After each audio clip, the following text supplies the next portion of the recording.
So you're for drilling in the Rocky Mountain Front? Nope. You're not for drilling in the Rocky Mountain Front.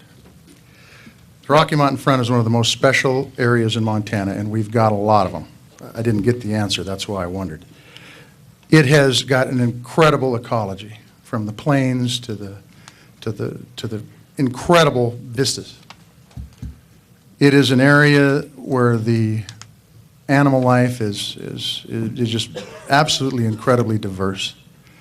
And it's an area where, quite frankly, I think it needs to be kept in a condition that we don't have drilling rigs running around on it. Now, I think we've got plenty of opportunities to expand our energy sources without going into the Rocky Mountain Front. And I've felt that way from the get-go, and I think it's just too valuable the way it is to interfere with drilling in that region. Conrad, 30 seconds. Well, just like I said, you know, those are two sensitive areas. There are holdings of gas up there, and I'm for getting that gas, and we can get it environmentally safe.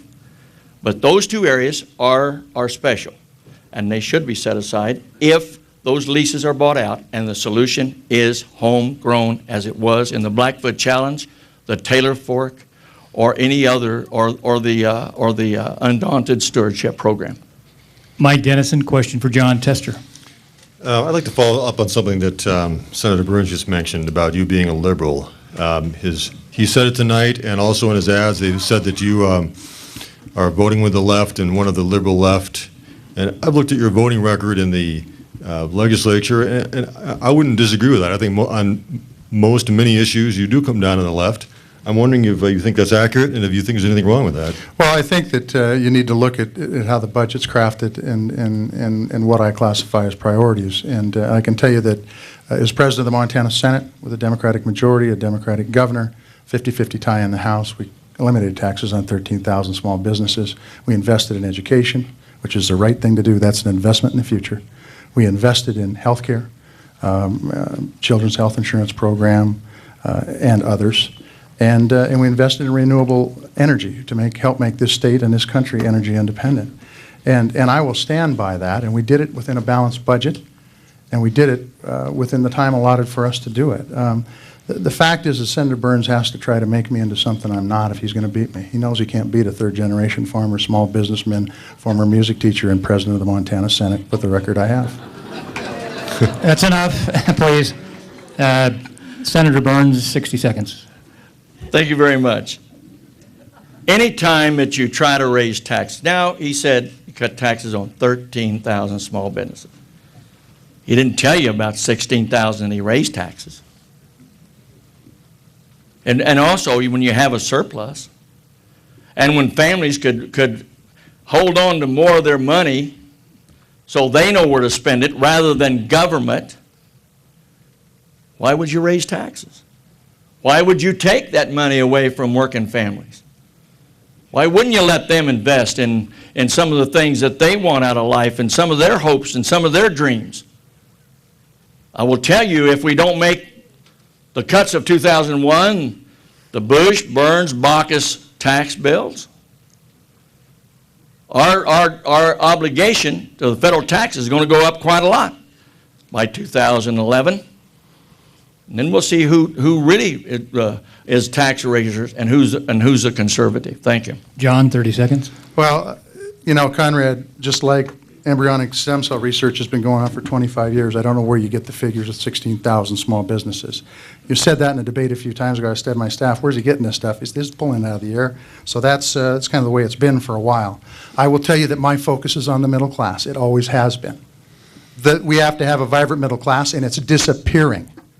The rich are getting richer, and the middle class is getting poorer. We need to have a tax system that works for the middle class, and that's where my focus will be. It'll be on representing you folks, not the moneyed folks back in Washington, D.C. I've got a question I'd like to ask, kind of a follow-up to another question. But, you know, I've been watching a lot of the ads on TV, and some of those are, you know, endorsed by the candidates. And typically I would expect in those particular ads to have a lot better control of facts. And it seems to me that on both sides, probably almost equally, sometimes we have this stretching of, you know, we start out with some point and then it kind of stretches out into something that, particularly when we look at Lee newspaper, when they do a review of that, doesn't necessarily 100% represent a person's position or what they may have done.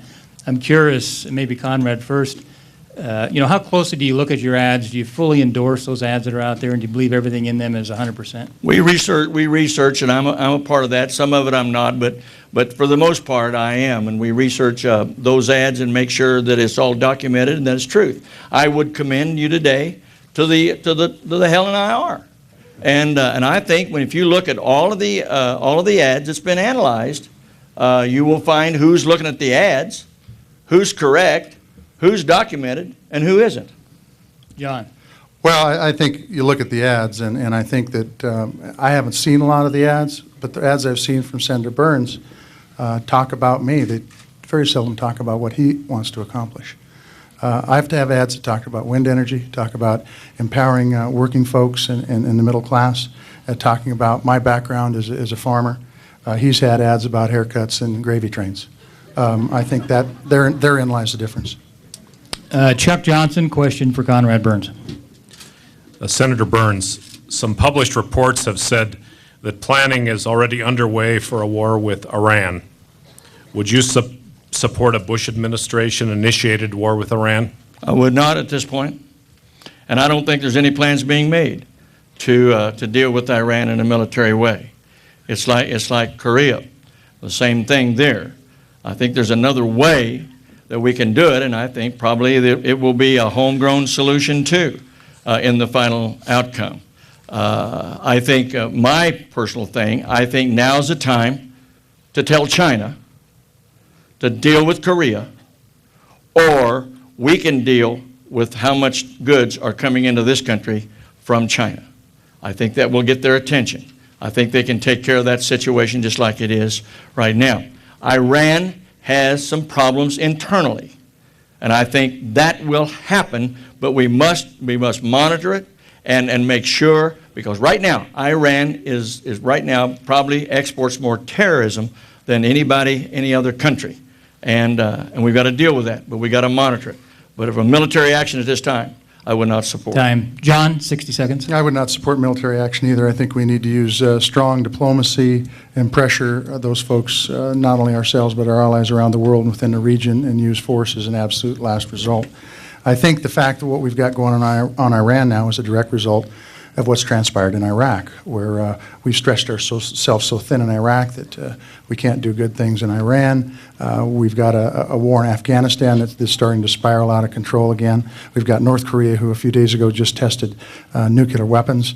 And the fact is that I do disagree with Senator Burns. I think we need to be the lead dog. We are the leader of the free world. And when it comes to applying diplomatic pressure, we need to work with our allies, particularly in North Korea's case, with China and Russia and South Korea and Japan, to apply pressure on North Korea to show them that it's not in their best interest to do this kind of stuff. Unfortunately, since they've tested the bomb, we're in a different situation now, and our options are much more limited.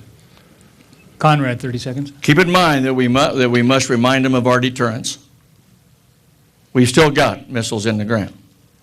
We can still deal with a country with nuclear bombs. We faced the Russians down, and we can do it with the rest of them. And I will tell you, and Malmstrom Air Force Base plays a key role. Jackie, question for John Tester. Medicare and Social Security